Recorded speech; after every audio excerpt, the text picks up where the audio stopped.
Hello សួស្តីអ្នកនរគ្នាហើយបាត់មុខខ្ញុំមករយៈធំហ៎ហើយដោយសារតែប្រទេសយើងមានសង្គ្រាមកាលលើកមុនឥឡូវប្រទេសយើងមានសន្តិភាពវិញហើយការនេះផងដែរគឺខ្ញុំចង់ដល់អារម្មណ៍អ្នកនរគ្នាហើយទៅដល់លេងមកទៀតជួយខ្ញុំនៅកំពង់សោមបាទ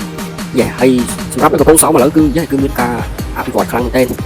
ហើយតាមដងឆេគឺមើលទៅគឺស្អាតអ្នកនរគ្នាដើម្បីកុំឲ្យខាតពេលយូរអីយើងតដំណើរមើលទេសភាពតាមផ្លូវអ្នកនរគ្នា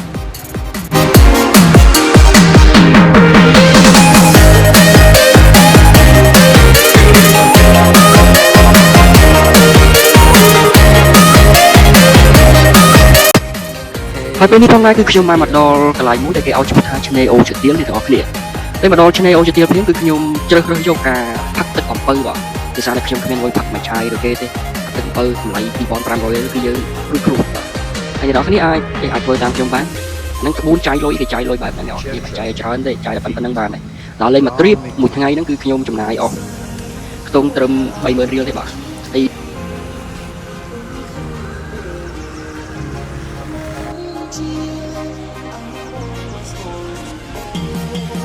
ហូបកាទៀវបាទកាទៀវនេះគឺខ្ញុំទិញនៅឆ្នេរក្បែរឆ្នេរអូជាទៀលហ្នឹងដែរគឺតម្លៃវា 14000 បាទថ្លៃដែរអ្នកនរគ្នាគេអស់លុយច្រើននៅតាមឆ្នេរអូជាទៀលហ្នឹងដែរអញ្ចឹងយើងចាប់ផ្ដើមទៅមុខទៀត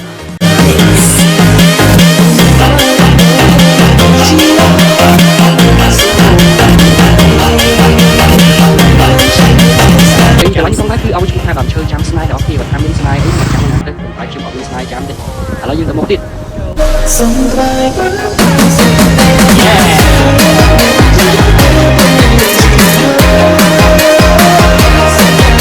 គឺនៅជាយក្រុងបន្តិចទេអ្នកនរគ្នាប៉ុន្តែទេសភាពគឺស្អាតសាហាវអ្នកនរគ្នាពីនេះទៅគឺយើងមើលពីលើទៅគឺមានសម្ពុតឃើញអាគារឃើញអីអញ្ចឹងខ្ញុំរីកកំបិតអ្នកនរគ្នាថាមកលេងពេលល្ងាចថតរូបលិតចូលរូបខ្ញុំអីថ្មហ្នឹងគឺអេមខាងបន្តិចអ្នកនរគ្នាជាពិសេសគឺនៅម៉ោង 5 ល្ងាចហើយនៅម៉ោង 6 ហ្នឹងគឺមើលថ្ងៃនេះគឺពិតជាអេមអ្នកនរគ្នាហើយពេលនេះគឺយើងបានមកដល់កន្លែងមួយទីហើយដែលគេឲ្យឈ្មោះថាខ្មែរធ្វើបានបាទក៏ប៉ុន្តែកន្លែងនេះគេសរសេរខុសបាទដាក់ខ្មែរនេះគេសរសេរខ្មែរបានត្រូវតែមិនឲ្យទៅយើងអាចស្វែងរកបានដល់ហើយដល់គ្នាម៉ែធ្វើបានចាទេសភាពនៅក្បែរហ្នឹងអូខេមកទៅខាងនោះឡើងតែខោញៀងនេះបាទចាំទៅបន្តិចទៀតហើយចេញពីកន្លែងខ្មែរធ្វើបានប្រហែលជា2នាទីអីចាំមកដល់កន្លែងមួយទៀត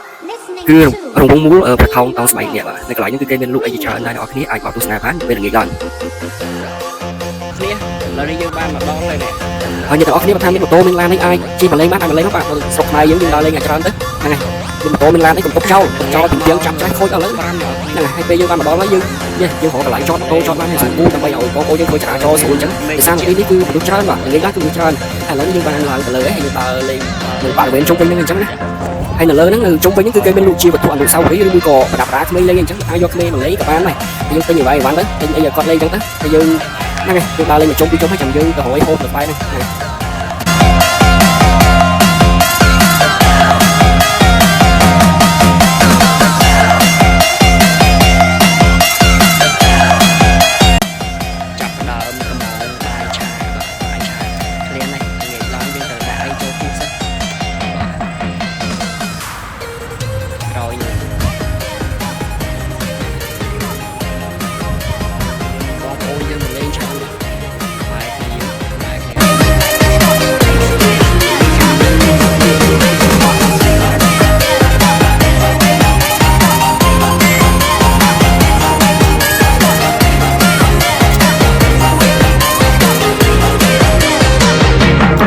យើងធ្វើអីហើយចាំមើលថតពីទឹកលេងទៅអូខេ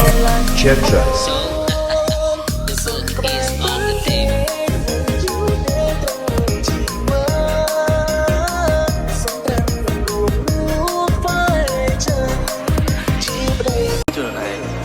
ហើយបន្ទាប់ពីយើងចេញពីរួមមួយប្រថោនេះទៅគឺយើងទៅបន្តមួយកន្លែងទៀតបាទគឺយើងទៅ make up ខ្លួនបន្តិចបាទទៅបដូរម៉ូតសក់